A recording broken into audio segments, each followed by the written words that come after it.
This is Zeiss Presents Full Exposure, the weekly resource for news, trends, and the people who influence the world of photography and cinematography. Hosted by veteran photographer and filmmaker Jim Camp. On past episodes of Full Exposure, photo topics have skewed digital. But on this episode, it's time to devote a show to film. Today, Andrew French, established New York City-based portrait, fashion, and figure photographer, and a good friend of the host, makes an impassioned case for film. Andy landed in New York in the 1980s, an era of Mapplethorpe, Haring, and the Talking Heads. Andy was just one of a flock of aspiring photographers who made their way to the city and began assisting to launch their careers. He eventually ended up working closely with many renowned shooters like Mary Ellen Mark, Ruth Orkin, and Abe Fraundlich.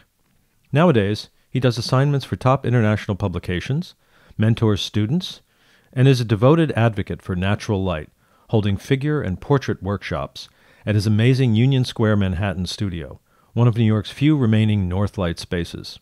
In his fondness for film and photographic processes and formats, he holds a special place for Polaroid and Minox.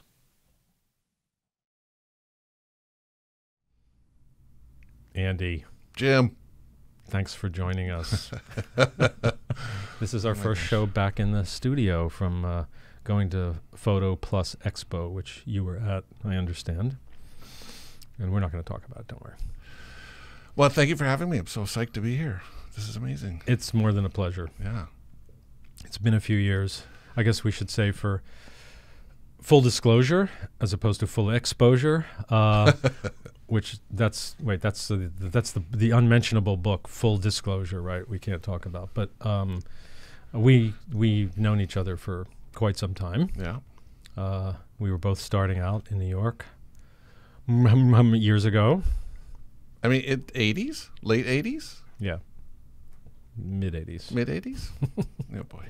I feel like I'm in the late 80s when I say that, but you know. Amazing. So, yeah, and know a few of the same people, paths crossed and all that stuff. Yeah. But you have some interesting tales to tell. Among, as well as being a very accomplished photographer, you have some very interesting tales to tell, which is always great. So, yeah, so you came to New York. When, roughly? Came to New York in 1981 from Rockford, Illinois, with a camera bag, a banjo, and a portfolio. And what did you want to do? I wanted to, I worked as an assistant, graduated from school with a degree actually in elementary and special education. And I had assisted a little with a commercial photographer in Rockford, so I knew that if I came to New York, I could probably get an assisting job. Thought I might do some theater work. I had the theater bug. So I did some improv classes. But came to New York, and there were two people that I knew in New York, and one of them was a model, and he encouraged me to come. And the other was an actress who had worked in some kids programs that I had worked on. And so who was the model? The model was Dane Aska. And that's a, do I refer to the picture that is up? Do I? Yeah, there's a picture of him is up. You know. Yeah. So Dane. With the World Trade Center in the background, kind of interesting picture. Crazy. So he encouraged me. I said he would introduce me to a few people, and he was in New York from Italy, and introduced me to Bill King, and that was pretty exciting. And Bill King didn't like the way my pictures looked and didn't want to trust me with his light meter, so that didn't work out. But we stayed in touch, and this picture of Dane in the wheat field happened because I'd read about this wheat field art project that was down near the World Trade Center, and there was nothing down there but dirt at the time. Yeah. So we went down and did this picture, and as the kids are all grown now, this is a long time ago, but he had such a sense of narrative and just went right into the wheat field and totally got it. So I started calling people that I knew, whose work I knew. One of them was Ruth Orkin. I called her out of the blue And Ruth said, I don't use assistants, and was ready to hang up. And I said, well, I just want to let you know I really like the soundtrack to your movie, The Little Fugitive. And she said, how do you know that movie? I said, well, I just heard the soundtrack. I like solo harmonica music. I'd heard it on Studs Terkel's radio show. Oh, wow. And so she said, I want to meet you. So I went to a lecture that she gave the week later, and that was kind of it. But with some polite persistence, I called her again and said, I will work with you a couple days a week if you make me lunch. And she really liked that. So for about 3 or 4 years, I would go to her place and spot prints and categorize stuff. And that was a really big deal. And she kind of showed me New York and introduced me to so many people and galleries and places. It was really, really a big deal. And then her husband was Morris Engel, who was also a very famous photographer, filmmaker. And they made The Little Fugitive. They made The Little Fugitive, very famous film. A lot of people don't know about that film, that not to get us too far aside or anything, but it was a really very influential film. Totally. In cinema, world cinema. Absolutely. This famous review or interview with Truffaut is him quoted as saying, if it wasn't for Morris Engel or Ruth Orkin's Little Fugitive, the French New Wave never would have gotten off the ground. Totally, really the beginning independent cinema imagery. What was he? I'm just kind of curious what he was like, because I never knew him, but I remember when I was in Central Park, I saw him and I didn't know it was him at the time, but he was like in this old coat, had a bunch of cameras around his neck, was an older man by then, probably in his 70s or something, and just with this nondescript kind of character walking around. He totally didn't want attention, just loved making pictures, loved showing pictures, just a ball of energy, an upbeat guy. When you'd meet him, you'd shake his hand, and he frequently would say, "You just shook the hand of someone who was at D-Day." And he was a military photographer. Wow. And then became involved in the Photo League in the 30s and 40s. And then he and Ruth became independent filmmakers in the 1950s. But he was a very kind of quiet guy. Yeah. Very quiet guy. It seemed that way. Yeah. And so one thing led to another, and I started getting 1 or 2 assisting jobs. And before that, even going back just a little, when I first arrived in New York, as I say, I knew just a few people, but one woman who was a gallery owner from Rockford said, well, you should go see my friend Alex Lieberman. And of course, I didn't know who Alex Lieberman was at the time. A lot of people listening might not know who Alex Lieberman. He was the editorial director of Condé Nast, which is a huge magazine publishing company, but a legendary graphic designer, sculptor, painter, and had worked at Condé Nast for many, many years. And so I had this chance to meet him, and went up to 350 Madison, and he was so cordial, and I'd given him a photograph of the sculpture that he had done that was in the city in Rockford, Illinois. And he was so diplomatic when he looked at my pictures, which were really bad. And he looked at them and said, well, I see room for growth. Room for growth. And he made some appointments for me. Oh, wow. And I actually got a job in the promotions department at House and Garden right away. So I stayed there for a few months. And then I heard Richard Avedon was looking for an assistant. It was kind of through a friend of a friend. So goodness. So I applied for this job and went to an interview and didn't get it.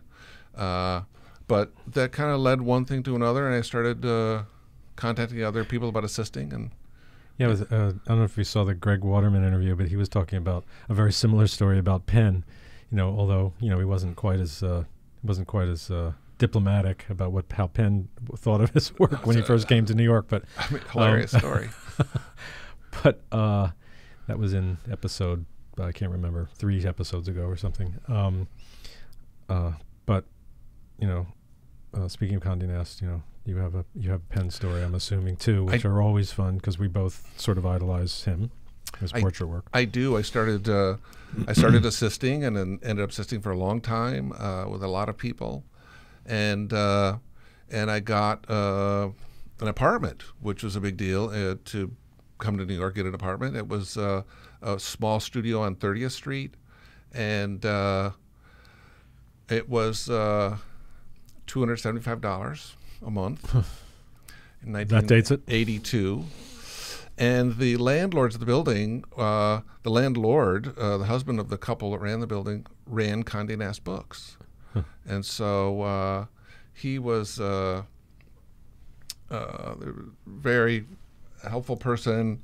Their neighbors were the Mark Shaw used to be their neighbors, who was also a very famous fashion photographer. Oh, yeah. So one thing kind of just led to another. And Paul Bonner, who's a Condé Nast Books person I'm mentioning, said, well, if you ever want to meet Irving Penn, I'm happy to introduce you. So, my goodness. So I went to a studio on Fifth Avenue and brought some books to sign, and he couldn't have been any more, just notoriously cordial and quiet, and he, wanted to know how I made a living, and I said I was an assistant, and I shot a little bit, and he was not a man of a lot of words, and I think I went back another time and met him, but just a lovely guy. Never had a shot at assisting him either, huh? No, I didn't. I knew his first assistant really well, Billy Jim, who I think still works with this archive, actually. But no, there was never really an opening to work at Penn, so it didn't occur to me. But I did photograph him once at a party.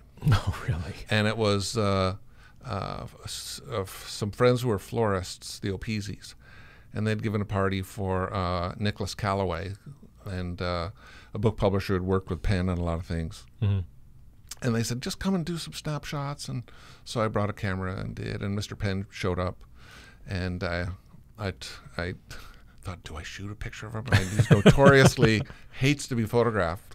Right. So I did. I took a couple snapshots, and he kind of walked up to me quietly and said, I hope your film doesn't come out.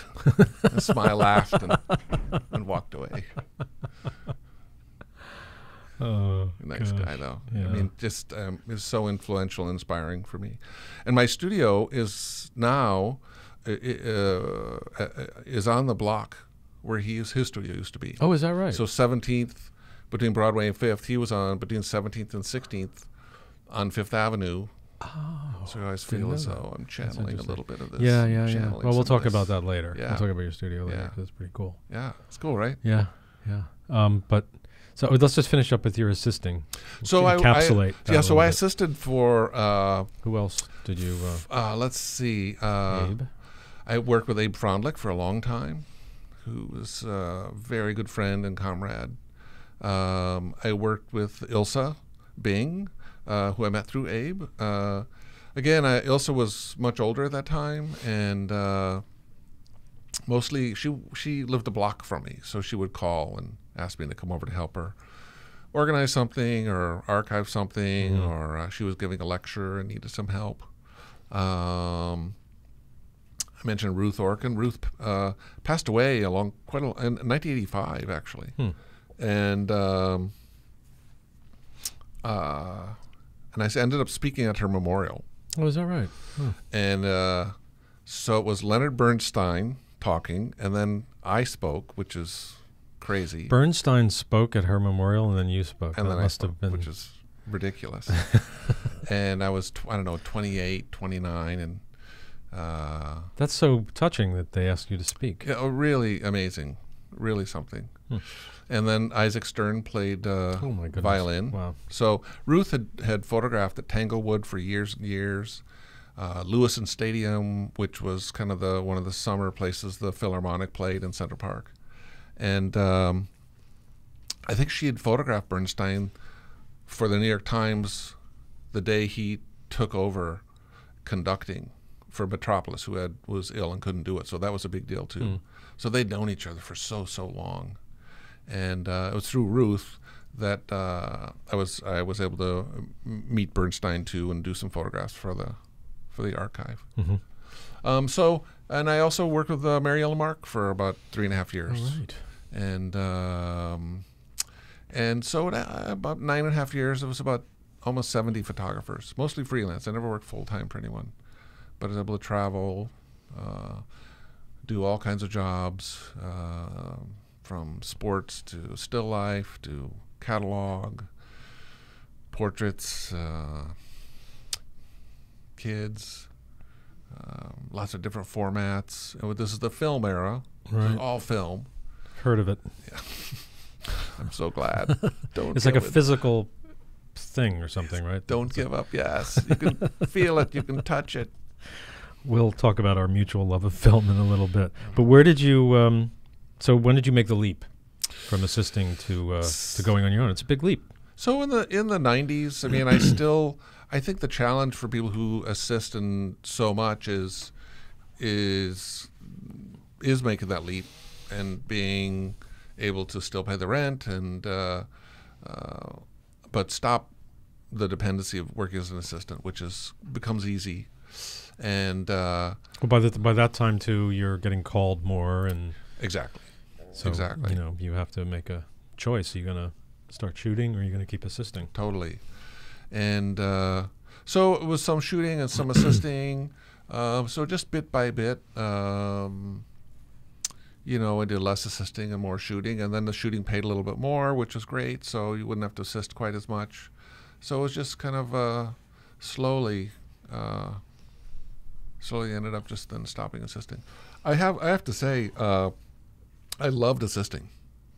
I really enjoyed it, and to this day, what did you like about it so much? I think it's the anticipating what someone needs and being part of this machine. It's a different kind of responsibility. You don't have the responsibility of the image. You really it's a physical thing. You're setting things up. But you are kind of responsible in a way because you're setting up lights. You have to know what their style is. You have to know the mechanics. And what they want, what the photographer wants. Yeah, that's certainly true. Maybe it's just you're there to help create this image, and I kind of like the multitasking aspect of it. It was very physical. I liked that. And later on, I realized, you can, in the film world, being an assistant's a truly great job. Whether it's a camera assistant, a grip, a gaffer, there's nothing wrong with that. Right. But in the photo world, people sort of look at assisting as, you're an assistant, and then you want to get out of this and move on. But I think a handful of people, I think, who continue to assist from the time that I was doing it, and I admire that. I think that's nothing wrong with being a full-time assistant. But I think in the photo world, it's kind of looked at as you want to assist and then get out and shoot. I guess it depends on your drive. Yeah, and it's kind of a natural career progression for most people, right? They get into it because they want to shoot. Exactly. And New York is one of the great places to go to do that. Yeah. My parents are very generous and very helping people. I don't know, maybe it's the helping gene that I have. It's there's a pleasure in that. So that first step, how'd you get your first job, first shooting job or first shooting jobs? I started shooting for Scholastic magazine in the mid 90s or late, I guess, early 90s, mid 90s. And I had won a Scholastic award, and I'm trying to think, there could have been a couple introductions there, but that was, I think, the first kind of jobs I got. Was those sort of on your own, or did photographers introduce you, or how did that work? I know Abe knew one of the editors, and there may have been an Abe Fraundlich connection. He's a real important cog in my machine. Really grateful for that. So an introduction is a huge help when you are just starting out. And a lot of photographers don't want to do the introductions because they're threatened, Right. But I think, if you're secure enough in yourself as a photographer, you're happy to share the wealth and, let someone else try shooting. These are jobs that also he wouldn't do or didn't want to do, so it worked out fine. It wasn't any kind of a threat, but I think that's something that's real. Yeah. Well, it's because it's a competitive business. Very competitive. And you run into all kinds of people. You run into, I think you run into probably more people who don't want to help than do, because people are threatened. Yeah, I think so. It's a pretty male-dominated business. Yeah. Has been for a long time. It's becoming less so, I think, but still is. Yeah. And there's a machismo, I think, to that. Yeah, very competitive in that sense. Yeah.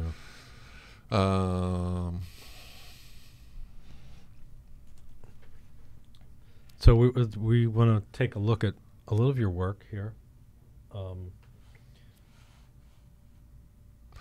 There's Ilsa. Let's talk about Ilsa for a minute. Ilsa Bing was a very famous photographer in France in the 1930s. She was someone that I met when I was assisting Abe. When he did a story for her for the FAZ, the Frankfurter Allgemeine Zeitung magazine. Fantastic magazine at the time, won art director awards in the States and in Europe, and gave Abe some fantastic assignments. So it was so much fun to assist him. They're always interesting assignments. And so it turned out Ilsa lived a block from me. Oh. And so once the job was over, we stayed in touch, and I asked about doing a portrait of her. And this one day, I brought over a single light, and actually, that's my old Leica. Is that? Yeah, but she how old is she? Mischievous and lovely, and I bet she must be in her 90s, early 90s, maybe mid 90s. She passed away at 99. Wow. Mischievous.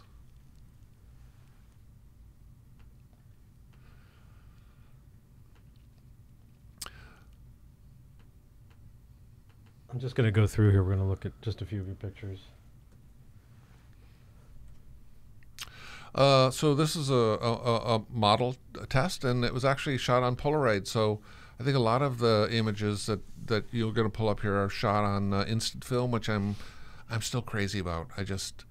I love the grain. I love the softness. I love it's something I can hold in my hand. I love the magic of it appearing. It feels like a miniature darkroom in front of me.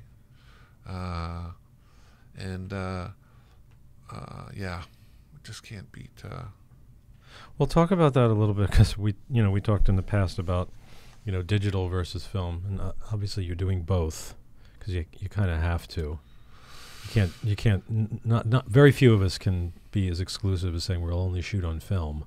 Yeah. No, it's. I don't think. I mean, I think in the fashion world you could, if it was something editorials, probably, and portraits. I mean, there's so many young people now that are discovering film, and I think film is making a resurgence. Kodak's come out with Ektachrome again, so people who have not shot transparencies before have discovered chrome film. They're not bringing back Kodachrome, I guess. I doubt it. I don't think so, but that'd be amazing if they did. And most labs in New York will do a process and a scan for a very reasonable amount of money, so it gets you to square one pretty quickly, and it has a different look. It has with all the Instagram filters and everything, it still doesn't quite replicate it. No, it doesn't. It has a little different depth of field. It's that hybrid of kind of sharp and soft at the same time. I think it has a depth to it and a different color palette. It's really exciting stuff. Now that said, most of my jobs I shoot digitally. Clients need things immediately. They need it digitized immediately. So I don't know a lot of people, unless they have the time period or the benefit of a couple of days to have something processed, scanned, and then post-production on it. Well, you teach. I do teach. I've been teaching at ICP, the International Center of Photography, for I guess over 20 some years. Oh my goodness. And what do you teach there? What's now I called? teach mostly lighting workshops, in introduction to lighting. So it's really continuous light, electronic flash. We hold that workshop at Splashlight, which is a really nice large studio downtown. And I also teach a workshop on shooting in a daylight studio, which is I teach at my studio. And that is, I wanted to get to that later, but that's got to be a pretty special experience for anybody learning about lighting. For everybody, it's a joy, but especially if you're learning about it, to be able to shoot in that sort of, I don't know, keep bringing back Irving Penn, but he was such a master of available light. Well, the great thing about shooting in a daylight studio is that you can see the light. You can kind of have this epiphany of seeing the direction of the light by moving around it. So you can see how the shadows move and change. It's the light's isolated when you're in a daylight studio. So even though it's the same kind of window light that you might have in your home or the same light that you'll have out on the street, there's so much distraction on the street, but the same light quality is there. So to be able to shoot in a daylight studio, you have this option, this chance where the light is sort of isolated. And students have this kind of a epiphany of, oh my gosh, I now I can see it. Well, that's what happens when you learn with strobes. You can't see it. You can have modeling lights and everything, but you really can't see what it's going to look like. Exactly. So I never had that luxury of having learning by available light. So that's pretty cool. It certainly makes me excited still about photography. I'm still excited to go in the studio every day. I was at ICP the other day and ran into someone who said, "Hey, I took your workshop a couple years ago," and said, which workshop? She said it was a daylight studio workshop. And the week after I took it, I sold my strobes because I realized this is the light that really excites me. And so I love that I can show someone something that maybe they haven't seen before and get excited about it. And what's about your NYU class? And I teach at NYU also. Been there about 12 years. I teach a class in the film department, actually, called Digital Frame and Sequence. And it's a freshman class on making, we make 3 films in a semester, but it's kind of camera basics, lighting basics, editing basics. And 3 films in a semester. Yeah, wow. So they'll make an experimental film, a doc, and a narrative. And early on, we used still cameras and slide film. So literally, we slide carousels to tell a narrative, and then slide carousels. I don't know if you remember this. Well, I think we should tell people who don't know what slide carousels are. It's a circular thing that actually holds It's a film. projector. It's a projector, and you put it in a projector. You project your project. And there might be people listening who don't even know what a slide is. Isn't that crazy? So a slide is a transparency film. It's a positive image. And the name probably came from the fact that before carousels, before the little tray, the round tray, there was probably, I think it was it was like a little carrier, and you would have to slide in one and right another. To left. That's totally right. I think you're absolutely right. And then sort of the digital craze happened and didn't go away. I don't know why, but it stayed.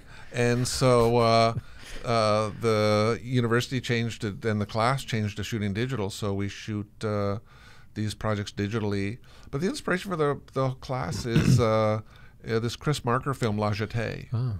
And this class is, I think, 30 years old, maybe 35. Mm-hmm. And there are about 7 of us that teach it. But it's sort of like, the La Jetée is still holds up, and it's a film that's all shot with stills, and it was the inspiration for 12 Monkeys. Mm-hmm.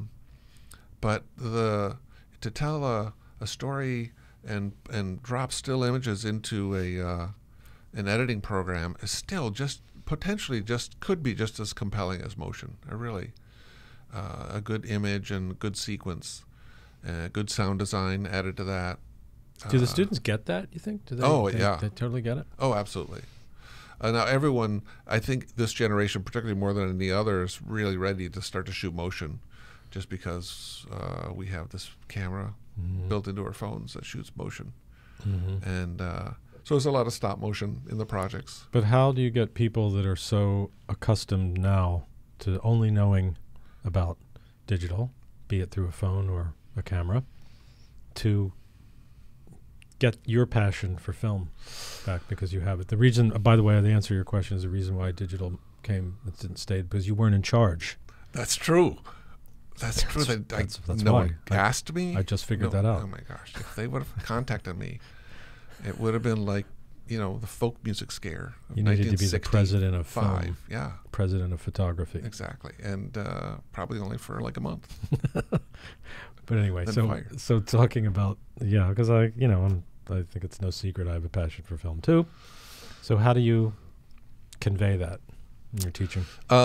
We look at a lot of pictures, and we look at a lot of films. In terms of the physical aspect of physical film, a lot of students, not all of my students, but a lot of the students have actually never physically seen film, or they've never even shot with a film camera. So sometimes I'll bring in film and show people. Sometimes I'll bring in anonymous prints. Not even say who the photographer was or anything? Yeah. And we'll talk about how the strength of this picture implies a narrative, even not knowing who these people are. Again, it's the beauty of the object, this physical thing, which I love, prints, just a physical having a print. The picture that's up now, just tell us a little bit about this picture. It was a shot in my studio. It's shot on Polaroid 665, which was a film that was made and had a negative built into the sheet that you pulled out. Did you process the negative, or did you just have to coat it or something? I'm trying to remember. So you had you once you peeled off this print, and you had this kind of film, it's peel apart film. It's not spit out film. That's integral. Right.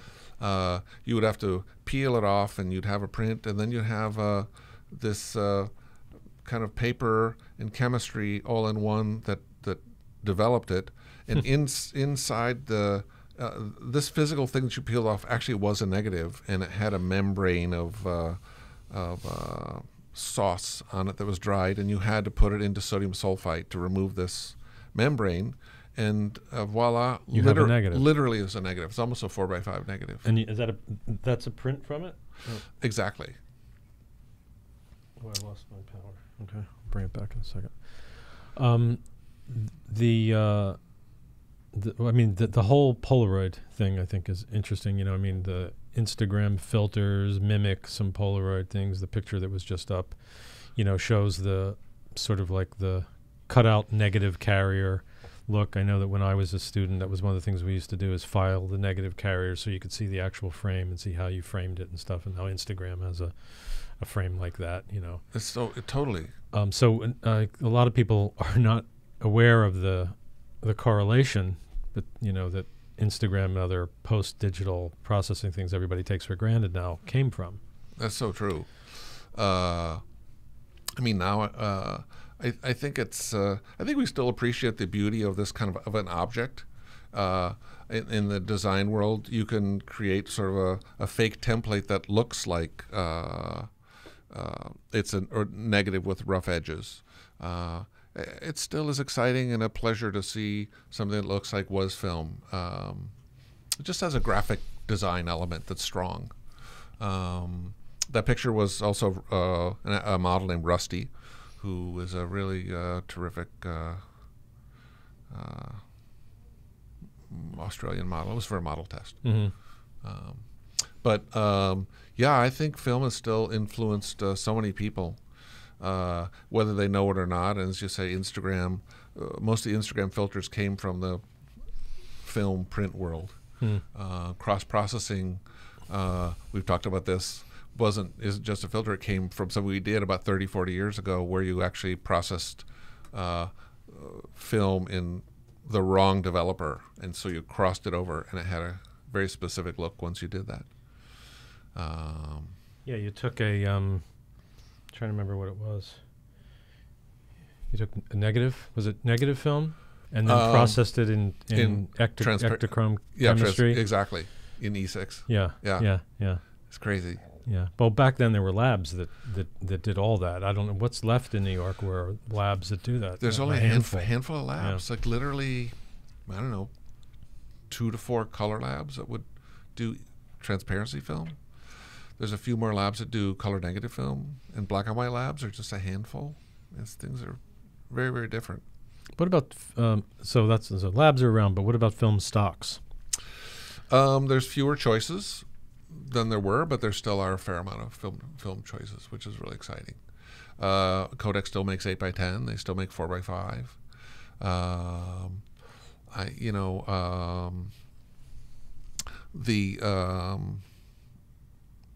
The company that makes the Holga is offering a lot of film options now. Let's see. There's a lot more film options coming from Europe.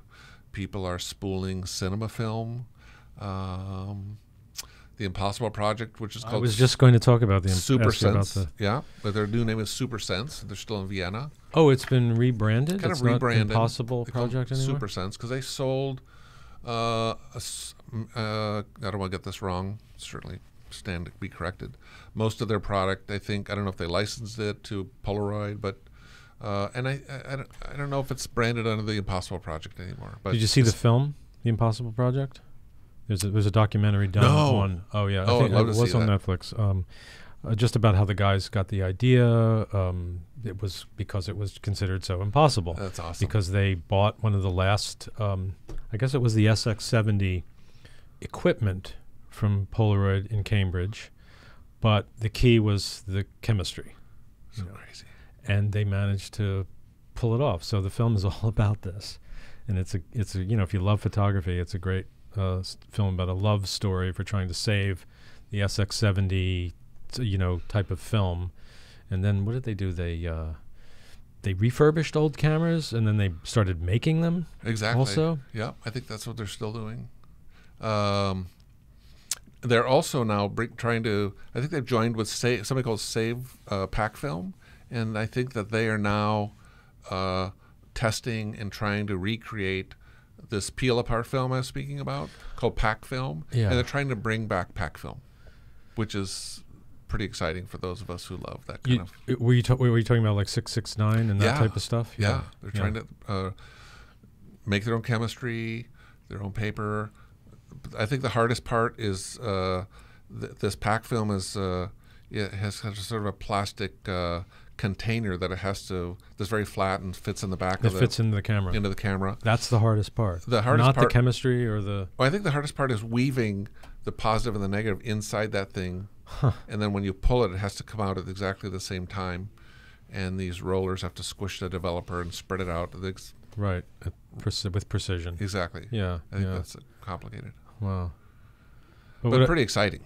Yeah. I really mean, exciting. those films had a real quality. I remember people were doing transfers from the. Do you remember that? Yeah, of course. That was a kind of I wouldn't say it was a fad. It was actually pretty cool.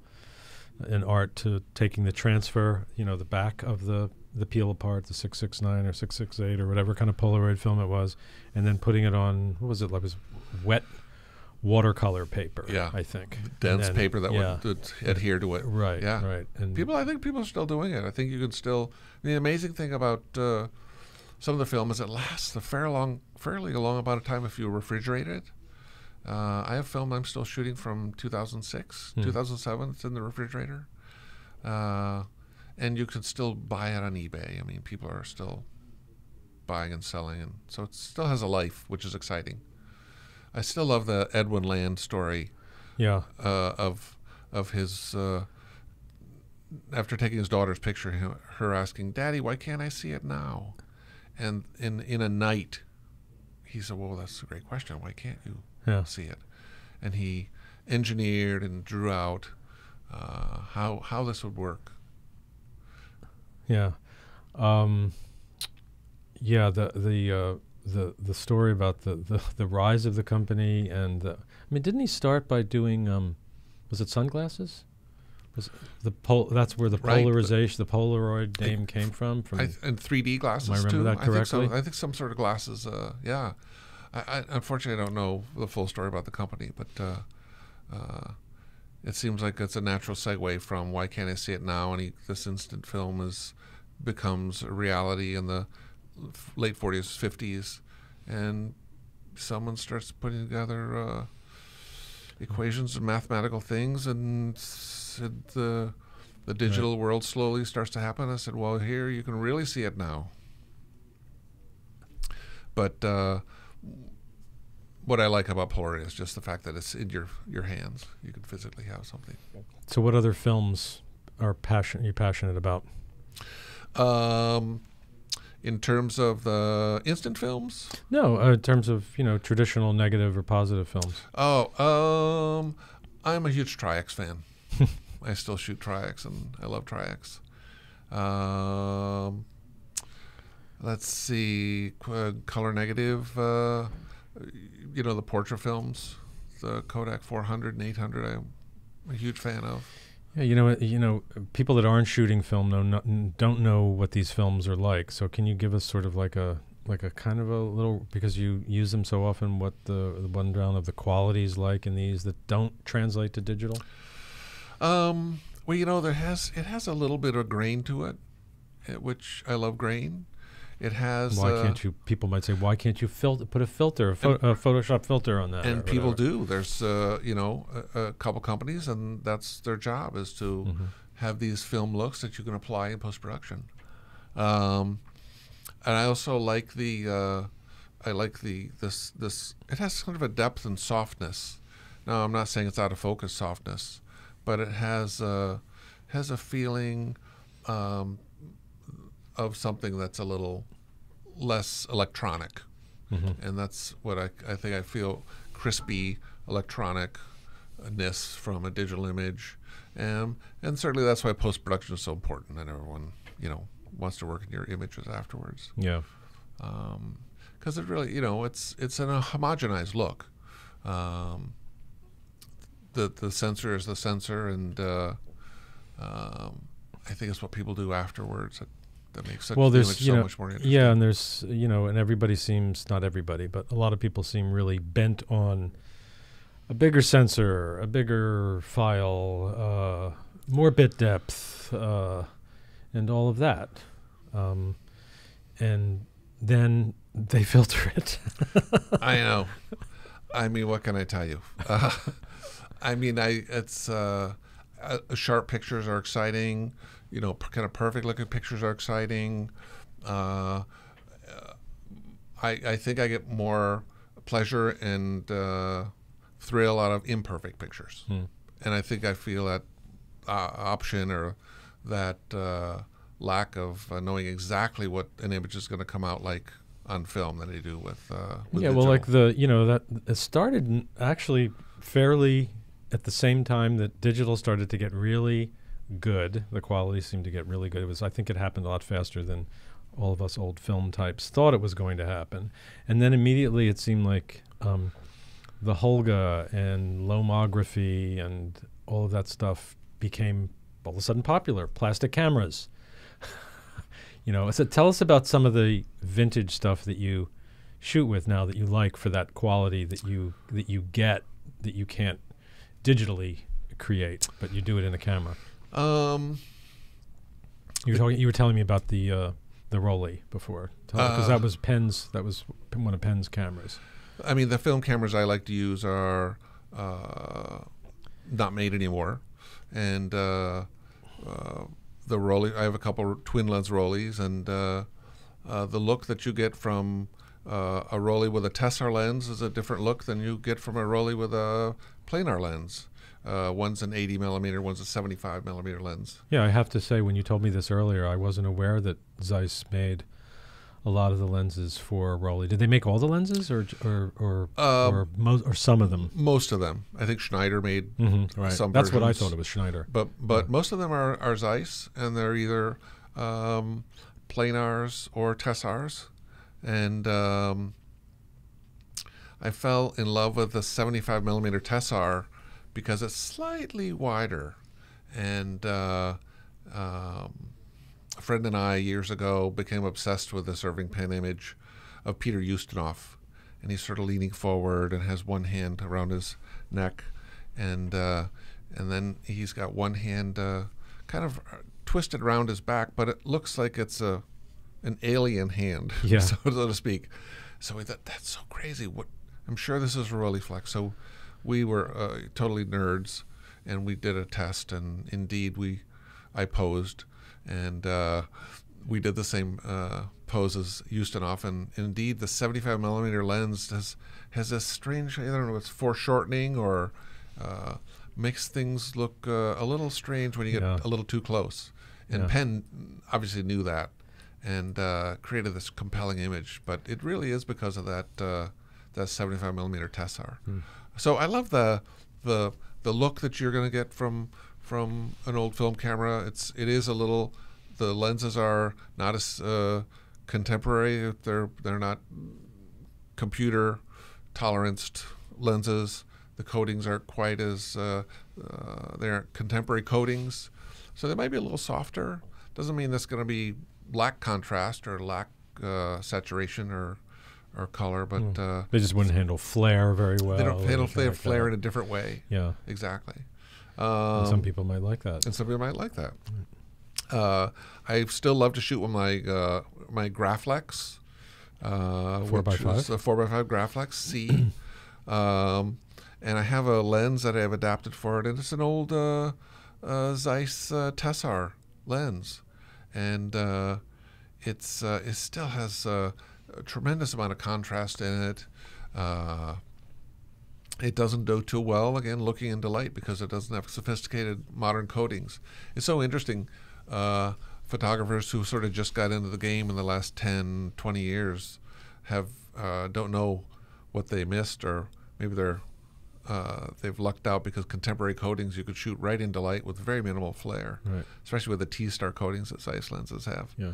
But sometimes, the old Hasselblad lenses I shot with the Hasselblad, I still do, or Zeiss lenses, and the uncoated, the lack of T-star lenses and the T-star lenses, when you compare them, the non-T-star lenses have also a wonderful flare to them, and you own that lens because you want to have that lack of flare. Right. Or you want some flare, you want some lack of contrast. To me, that's part of the fun, and it's exciting to choose the right camera for the right look. And how do you go about doing that? Well, is it lens based, or is it a format? We were talking before we came on about format. How do I make the choice? Yeah. Decide to do it? Yeah. Oh my gosh, I have no idea. Instinct. In terms of when I was started to shoot in the 90s, I was so excited with the different looks that cameras had, and I started bringing multiple cameras to my shoots.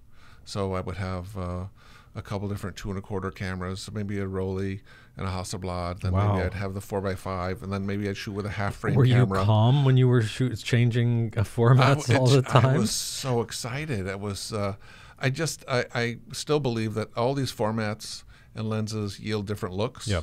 And my job for the certain clients that I could do these multiple cameras with was to give them options, visual options.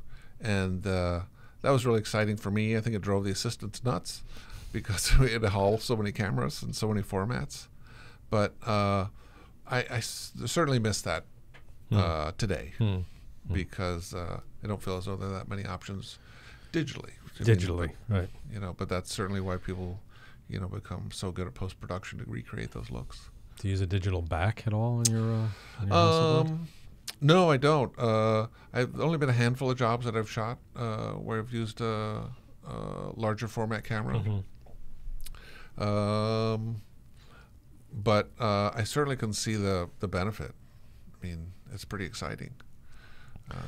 Well, speaking of large format, I know you had the luck or good fortune to shoot with the 20 by 24 Polaroid. I did, which is a pretty stunning image to see that an instant print comes out at 20 by 24. It's just unbelievable. John Reuter was running the Polaroid 20 by 24 studio for many years. I don't know, maybe even 20 years, 25 years. Was this in Manhattan? In Manhattan, in New York City. It's since closed, but he is the 20 by 24 person now. So he still has a camera. You could still hire him and the camera out. He's creating his own chemistry now. Incredible. Continuing to do 20 by 24 imagery. You know, I always thought that when Polaroid died, you know, that was basically everything died with it. You know, but so many people are so enthusiastic about it. It's incredible. It's incredible. He's making chemistry for this. Totally amazing. I think the Super Sense / Impossible people are still making 8x10 Polaroid too. They have their own version of 8x10 Polaroid. Oh. It's 8x10 instant film. I don't think it's called Polaroid. Right, but, yeah. But I was hired by Veuve Clicquot, who was shooting for at the time, to do a series of 20 by 24 images for Krug, which was what's this? Krug, which was their one of their champagnes, and so it's a series of very close-up images of the glass and the bubbles that Krug yields, and it was completely insane that we did this. The bellows of the camera was extended as long as it could possibly go. For those of us who are camera geeks, the bellows factor was insanity. You had to add, I don't know, 2, 3, 4, 5, 6 stops of light because it was so big. And we just had to, you know, massive amounts of light. I mean, I was going to say, what was the light for that? I'm a huge single light source fan, and I think John, at the time, was a real guru of managing the light. But you have a glass, so you have to backlight. So it was either backlit or sidelit or toplit. Yeah. Exactly. Yeah. And it's just there's the depth of field is almost non-existent. This maybe inches, right? Which is part of the beauty of it. And you see this big image with this lack of depth of field, and Krug is well known for these tiny bubbles, and so that was all about this beautiful sort of yellowish champagne, which looks like wine. It's fantastic champagne. And how long did that shot take? Once we sort of we did a series of about 7 or 8 of them, but John's pretty good. I mean, once it's focused and we had it framed up and did a test for exposure, So you only did 10. You only did basically 10 pictures. 10 pictures, yeah. What does that cost a picture? I think it's around $150, $200 a print to do a physical print. And I've never done it. Do you basically peel it off like a gigantic? Totally. Exactly. And is it? But they have a critical. Yeah, right. It's got to be critical. It's how critical. You peel it. Exactly. They have a system to do it, and because the chemistry is so much chemistry, they have a system to aerate this chemical smell out, because it's pretty toxic with that amount of chemistry. Oh, God. So Never thought of that. Yeah, it's fascinating. They have a whole system set up to do this, and they still do it. Wow. But it just yields something that is just one of a kind. And yeah, so many pictures were taken with that camera, because there used to be, I think there was one in Cambridge, right? There was one in New York. There might have been 3. Yeah, just a handful. Studios, right? Yeah. But that whole process to be able to do that, to do a portrait, I just wonder, what were the lens selections like, and all that stuff? Totally. I think he only had a couple lenses that worked with that format. But he's doing it, and it's a normal lens for 20 by 24. I should know this, but I don't. How my math is, forget it. I know, I should know this. But Jeffrey, like a 200 or something. I think 300 is kind 300 of normal. is normal. Is normal for an 8x10. Jeez. So wow. like a 250, 300 for an 8x10. So this is moderately wide would be a 300. Yeah, exactly. Yeah, it's incredible. Wow. I didn't say I was going to quiz you on that, so I didn't mean to catch you unawares. Did do my research. But Jeffrey Berliner and Eric Taubman, who run the Penumbra Studio on 30th Street, which is a fantastic place for workshops and a daylight studio, they're still doing very large plates, from tin types to wet plates. How big? I think that they have a 20 by 24 camera there for film, I think. There is a 20 by 24 negative? I think certainly 8 by or 11 by 14, but I have a feeling that there might be something. Maybe I'm making this up, but I have a funny feeling that they have something that's that big. Wow. If they don't, it's I apologize. That sounds cool though. But huge, huge format, and he's kind of the lens guru. So when you think about lens, and they soup all their film there and everything. They do it all there. Yeah, well. Yeah, it's fantastic. So speaking about projects. I want to talk about your workshops, because you did briefly talk about workshops. So you're conducting workshops, mainly at your studio, but do you do it other places as well? Actually, just did a workshop on my own. It's just standard French workshops last weekend at the Salmagundi Club, which is the oldest painting club in the country. It's on 5th Avenue and 12th Street. And had a great small group. It was about 5 students and 3 models. And so I've done a number of kind of these location workshops, finding like an extraordinary location. Even in, I feel as though a lot of people, when they're looking for workshops, they're looking for an amazing place to shoot that they would never find on their own, and a subject to shoot if it's portraits. So supplying a location and supplying people to shoot is about 90% of the challenge. And then if it's an interesting location that they'll never get on their own, it ends up being a pretty exciting thing. Plus you have a nice, you have a great spot for it, your studios. And I also teach at my studio, which is a little daylight studio on 17th between Broadway and 5th. And it's these 14-foot ceiling windows to face north. And it's a great introduction to seeing light in a way maybe that you hadn't seen before. Looks just beautiful on people and faces and bodies and still lifes. It's just nothing like it. It's all painters on my floor. So I learned a lot about north light and color temperature from them and how they shape the light. And I think, certainly early photography was all about using available light, because that's all that existed. Right. And they took their cues from painters, really. So the main workshop I do is teaching in my daylight studio, and a couple workshops on these other extraordinary locations. That's probably a really good way for people that want to get into photography to appreciate what it's about, because it's not really about the equipment, it's about the light. I mean, without the light, you create nothing. So exactly. That sounds really cool. Maybe we'll come down and visit you sometime. I would love it. A workshop. Oh yeah, please come see the studio. It's exciting. I have a wall of books, photography books. I have the dreaded photography book disease, and probably about 1,500 photo books. And I'm thinking about making it maybe even a resource once a week for people to come and look at things. Oh, that sounds like a cool idea. I want it to have a life, and rather just sit there, have it be something people can use and be inspired with. Yeah, yeah. So going from 20 by 24 to the opposite end of the spectrum, you brought something in that is a passion, another passion of yours. Speaking of film. You mean my Minox? Yeah. obsessed with this camera.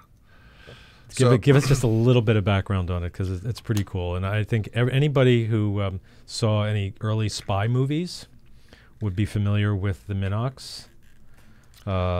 It is a complete, beautifully engineered, German-made, fully functional film camera with an exposure meter.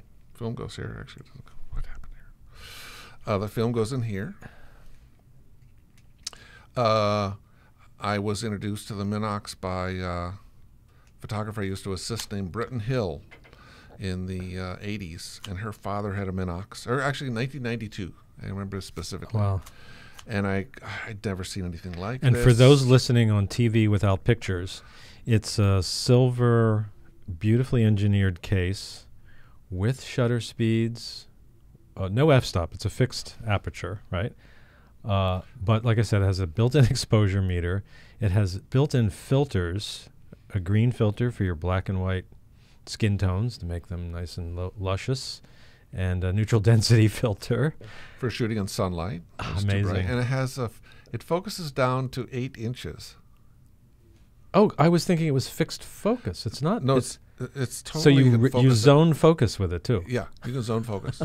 And this little chain, there's a little chain here, and each bead represents a zone to focus. Oh, is that right? Oh, wow, that is so cool. Isn't that amazing? That is so cool. And of course, the nifty leather case, which I always remember. It's really cool. And what is the film? Is there like one guy that makes the film for it, or woman, or company? So there's a company out west called Blue Mountain, and they still are spooling and selling the film. What speed? I think they have a standard group of films in stock, 100, 400, 800. Yeah. But they will also spool things for you, and occasionally they'll have excess of extra films that they'll like color, black and white. Yeah, wow. They'll have. I've seen them with Ilford 3200. And so, what's your passion? Why are you so passionate about this camera? Where to start? Can we see it? Okay. Such a brilliant piece of engineering. Just hold it up a little bit too. You can keep it in your pocket, and it's tiny. It's really like small. 1.25 inches by 4 inches or something. Not even 4 inches. It's about the size of a small lighter. And it slips open. It like gets even more compact. There's the sound of the shutter. Wow, makes a great sound. Do it again. Hold up really close to the mic. This is 1/100 of a second. Here's, and then it goes. What does it go down to? It goes down to 1 second. Or do it at like a 30, a quarter. Can you do a quarter of a second? This is a fifth, so it's a little old. Okay.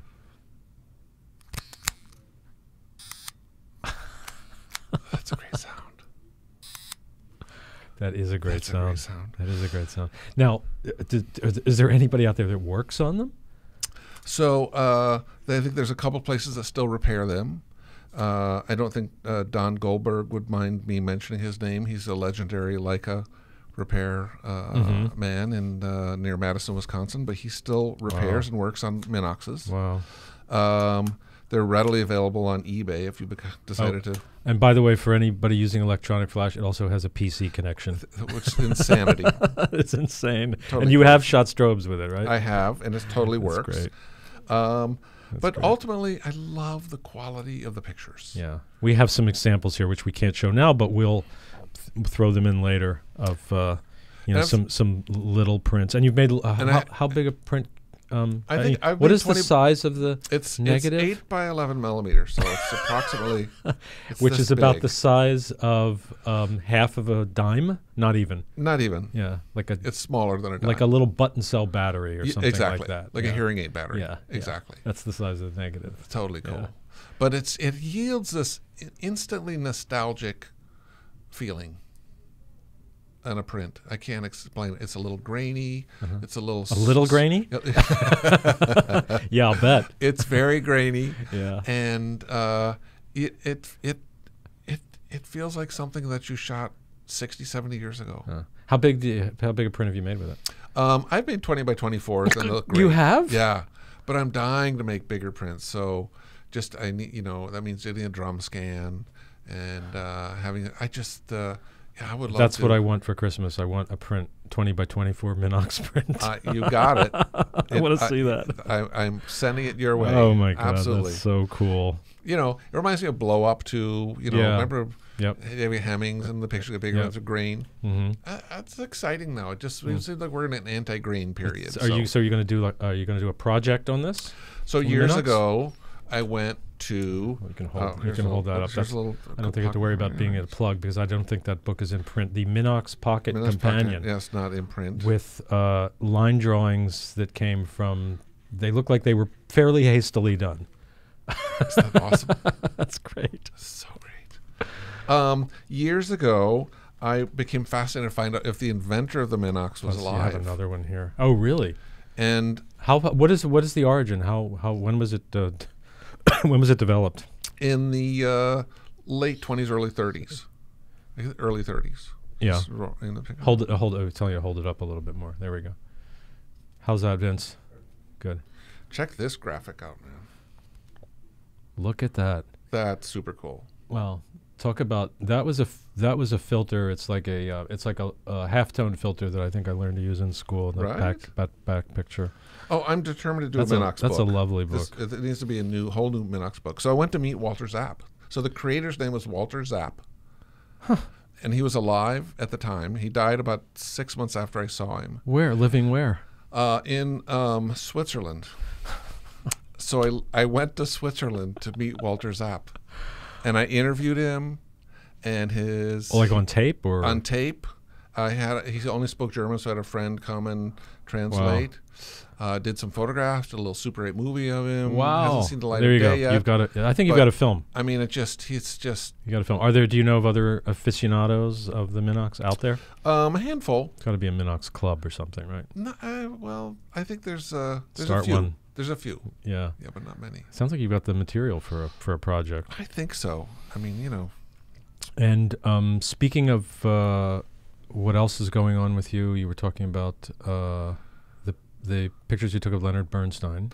So when I was assisting Ruth Orkin, she had wanted Mr. Bernstein to do the copy to a dummy that she had put together of classical musicians in Tanglewood, which he was one of. And it was a time period where he was up there. So this was in the 50s and even 40s, 50s, 60s. So she had asked me to go over to meet him, so I did. And I brought the book over, and we actually had him talk about the imagery. And, and so that's actually on tape somewhere. And I became very good friends with Charlie Harmon, who was his assistant at the time, who has a book that came out a few months ago about his experiences with working with Leonard Bernstein. And he was the assistant up to the time he passed away. And so Charlie had said, well, anytime Mr. Bernstein comes to his first, where his archive was, which is at the Osborne building, kitty corner from Carnegie Hall, I will call you. So I got a call one day, Mr. Bernstein's coming here, get here as quickly as you can. So I went to the Osborne and had a chance to photograph him for about 20, 30 minutes, and he kind of looked around. It was the first apartment he'd had when he was in New York. Oh, wow. And that's pretty cool. So Charlie used the pictures in his book, and this is it's a centennial this year. It's 100 years, and so in December, Powerhouse is publishing a book called I think it's Bernstein 100, and they're including an image I shot of Mr. Bernstein in the Osborne in the book. Yeah, it's really cool. Really exciting. Congratulations on that. Thank you. We're going to have to wrap it up, but I would like to ask you if you'll extend an invitation for us in a future time to come see you at your studio, because I would love it. I think we should do something on studio photography and natural light. I think that'd be great. Yeah, I think a lot of people get a lot out of that, me included.